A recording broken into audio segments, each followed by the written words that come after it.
I can design mirrors. Okay, Nirosh boy. Start. I usually wake up at 6:30 p.m. and I brush my teeth and wash my face. Next, I wear my clothes and I have my cup of tea. And I go to school at 6:30 a.m. Then I study at school. After that, I go to tuition classes.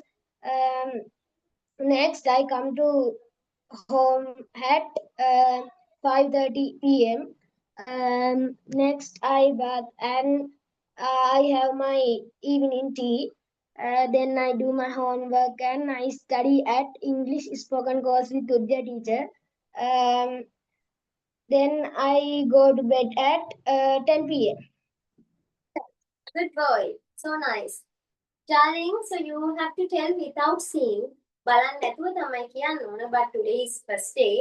If you didn't study it, so you can at least tell with see by seeing. බලද්දි කිව්වට okay. හැබැයි ඉතින් කියන්න ඕන මතකින් මම ඔය වාක්‍ය පහ හරි පාඩම් කරන් එන්න කියලා. Who's next? Well done, Nirosh boy. You are a good boy always. As always, you did a nice job.